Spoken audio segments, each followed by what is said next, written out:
Hi, welcome or welcome back to my channel. And I just finished gardening, as you can see, or maybe not, from my messy gardening hair.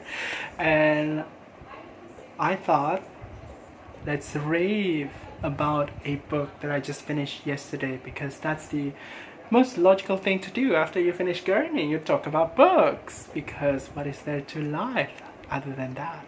Anyway, that was lame. Anyway, let's talk about a particular book that is just, I'm telling you, it's just so good. It's so good. It's Susan Howatch's The Rich Are Different. So Susan Howatch is a British writer, and I'm not sure if you guys have heard of her, or if you guys have heard of this book before. I certainly didn't know anything about this author or the title of this book before I bought it. Which was a few months ago. I was browsing a used book site, and then I came across this title, and I thought it was kind of intriguing. I mean, the title is kind of, it's kind of difficult to place how the story is going to be like based on this particular title, because it sounded a little bit kooky. The rich are different. Okay, so what? It's going to be about the rich? Yes, it's about the rich, but what else?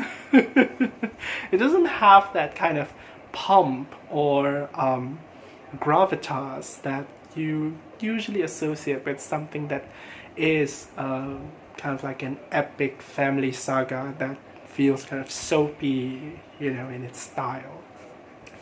But yeah, this book is indeed a family saga. It's an epic. It's the story is set in New York from the early 1920s all the way until the year 1940. And in the beginning of this book, we are introduced to one of the main characters. His name is Paul Van Zale, and he is a very rich and successful investment banker in the 20s. So he has his own company and all that. And he goes to Britain, to the British branch of his bank, and it is over there that he encounters one particular mysterious British lady who goes by the name of Dinah Slade. Now, Dinah has always been trying to get hold of him. Like, she is really seeking after Paul Van Zale, because she needs help. She needs help, financial help, because she wants to secure her inheritance. Apparently, she inherited a big, old mansion named Mallingham at Norfolk. And she inherited it from her family, but because of the situation that happened with her family, she is left destitute, and so she doesn't have a lot of money, she doesn't have much power, and she's looking for money in order to increase her capital so that she's able to kind of hold on to that piece of that piece of real estate. And so she's looking for Paul Van Zale, because Paul Van Zale has this reputation of being a successful banker. Now, another thing that we also learn about Paul is that he is very ambitious. He is also a womanizer who has scandals, and who has side chicks here and there. He's married, but he womanizes everywhere, and it is sort of like an open secret with him. So he does have a little bit of that reputation going on with him as well. Now, during his encounter with Dinah Slade, apparently because he has been declining meeting with Dinah Slade for various reasons before, Dinah Slade is someone who is really ambitious. She is really insistent on meeting him, and one day Paul Van Zale receives a big-ass hamper to his office, and to his surprise, Dinah herself popped out of that hamper, which I thought was really outlandish, but that really sets the tone for this entire book, and and that is going to make sense later if you don't know another piece of information about this book.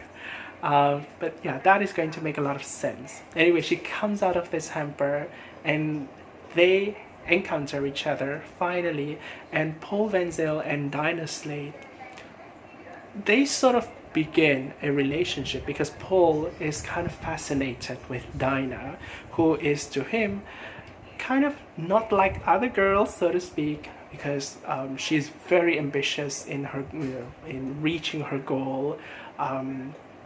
She's just different, and he's fascinated, and they begin a relationship that is super passionate, but at the same time, because both of these people are like really ambitious and really driven, they are both motivated by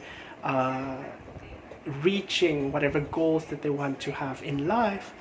It is going to really complicate their relationship, but also going to complicate their relationship with other people as well, because this relationship between these two people, they are going to be like the main core or main thread that is running through this entire 700 page novel. So yeah, in case if you miss that, the whole thing about coming out of the hamper thing, I actually learned that, after reading 1/3 of this book, I learned that this book is actually a retelling of the story or historical narrative of Cleopatra VII and Julius Caesar. I didn't know that Dinah Slade is going to be, Dinah Slade is Cleopatra, and Paul Van Zale, he is Caesar. And that all makes sense because it was said that, in Cleopatra's story, it may or may not be true, that Cleopatra's, in her meeting with Julius Caesar, actually came into Julius Caesar's court inside a rug or something like that, wrapped up in a rug, which was kind of ridiculous, but yeah, I think it's not really confirmed whether it was true or not. But anyway, that was really fascinating because I didn't know anything about that before I entered the story. I didn't know that story about Cleopatra. But this entire 700 page book is literally the story of Cleopatra and Julius Caesar, and eventually Mark Antony is going to enter the story as well. So yeah, you can say that there is a character, a fairly important character in this book, who is going to represent, or rather the corresponding character that corresponds to Mark Antony into this book. And you can say that majority of the supporting characters in this book also are taken from the historical figures inside the narrative, or from the narrative of Julius Caesar, Cleopatra, and Mark Antony's story as well. So if you are familiar with that historical narrative, then you would roughly know how the story is going to unfold. Basically, one of the things that you could expect is that if you know who is going to die in that historical narrative, then you can roughly know which corresponding character is going to die in this book and how they're going to die. But what I find really fascinating is that, even though this story is like a transposed story of that historical event involving those three important figures, the way that they are translated into the setting, which is completely different, New York 1920s, the way it is done really masterfully. It feels smooth and organic, and it feels like it makes sense. It doesn't feel like the author is trying to shoehorn everything that happened to Cleopatra, to Caesar, into this book. It doesn't feel forced at all. It doesn't feel clumsy, and I really like that. So the vibe of this story, it feels very soapy. It has that kind of dramatic, theatrical feel to it, which I would say really, is really appropriate for, this kind of story. Basically, you have a lot of like I said, the main thread of this book is the relationship between Paul Van Zale / Julius Caesar and Dinah Slade / Cleopatra. And so you are going to expect a lot of passion in this book. You are going to expect a lot of political machinations, a lot of power struggle, a lot of backstabbing, a lot of murder. Well, maybe not a lot, but a fair amount of people dying, and a lot of infidelity, a lot of scandal in this book. So yeah, it does feel like a soap opera, but I would say that it feels like a soap opera with an extra oomph. It has that substance in it that makes you feel kind of very invested with reading this book. Now, the structure is really interesting, the structure of this novel. The story is told chronologically, and it's in a very linear fashion. It starts in the early 1920s and ends in the year 1940. So it's about 20 years. It spans about 20 years. And the thing is, that duration is actually split into 6 different chunks, which become 6 sections into this book. And each of those sections are narrated by one character, by a different character. Except for Dinah, she gets to have 2 sections. And each of those sections are basically eye narrations, because those characters tell us the story based on their point of view. So it's going to be like, I do this, I do that. It's all coming from that particular character. Now, the first section, it comes from the narration of Paul Van Zale himself. Just to give you another example, the second section is coming from the point of view of Paul Van Zale's wife, who corresponds to Calpurnia, I think. And the third section is from the point of view of Dinah Slade. And then the fourth is from the point of view of a character named Steve, who corresponds to Mark Antony. And the fifth section corresponds to Octavian, or the character based on Octavian. His name is Cornelius. And finally, you have a narration by Dinah Slade / Cleopatra herself. And what this does to the entire book is that, first of all, you learn that all of these characters have their own flaws. Like, these are really flawed characters.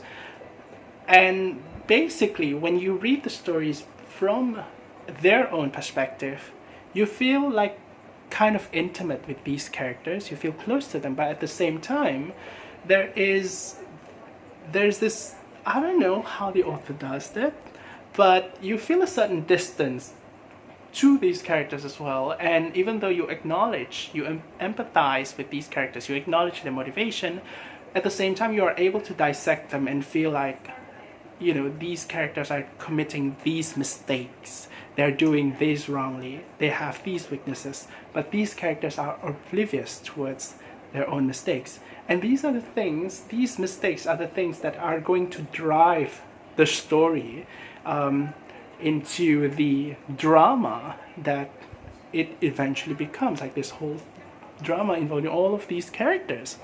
And it's really fascinating because you have mixed emotions towards these characters, but all of that, it results in a very lively narration, a very lively story that feels alive. I would say 99%, I don't believe in perfection, 99% of this book feels like it's not wasted.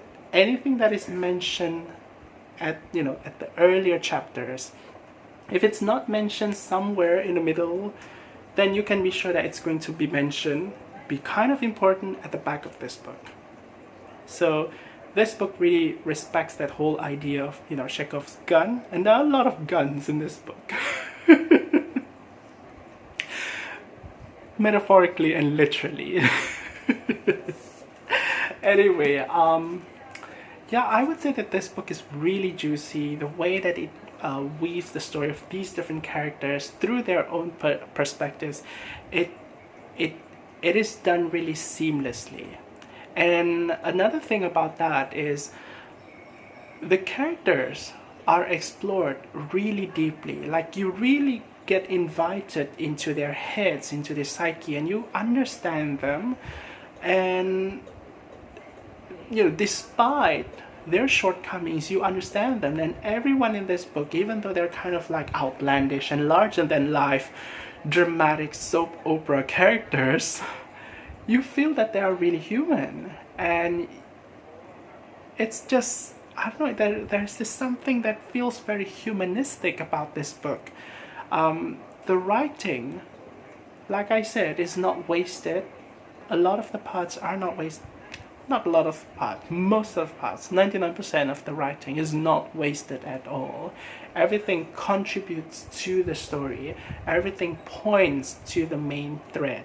Everything points to the main story. And towards the end, you realize that this entire book, even though some sections are about other characters, right, and they're talking about themselves, you realize that at the end of this book, this entire novel is actually kind of like a story of Dinah Slade / Cleopatra. And there is a bit of, and this is kind of like something extra that I feel deserves mentioning. The way that it discusses a woman's control over her own life, it feels much more poignant towards the end of this book. At the beginning, we see Dinah as someone who is kind of like, just sleeping around in order to reach her goal. But that's not the only quality that Dinah has. Like, yes, she takes advantage of that. She takes advantage of sex, but at the same time, she is also really capable, really intelligent, really educated, very savvy, and she knows how to read the room. Basically, she is just awesome, except that she has this flaw in which she can be consumed by feelings. But then again, she's not the only one who is consumed by feelings, which means that this book suggests that her being consumed by feelings is not because she's a woman, stereotypical women are emotional BS, but nearly everyone in this book are consumed by feelings, men and women.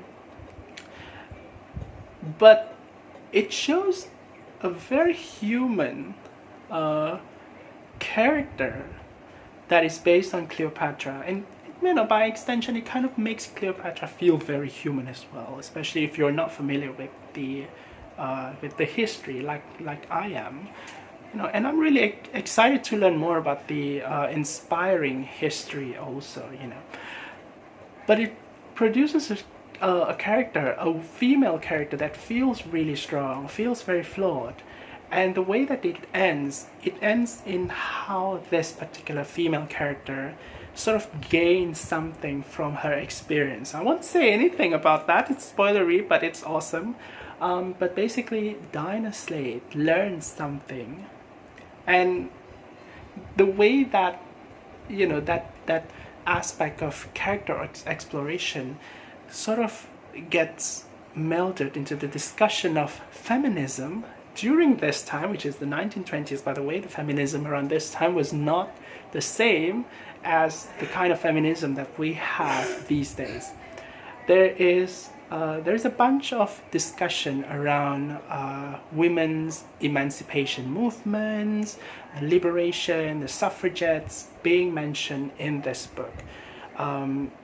You might think that the portrayal, I would say some of the portrayals of female characters in here might feel kind of strange, but I would say they sort of represents the kind of the women ideals, or how women see themselves, that feels kind of true to that time. And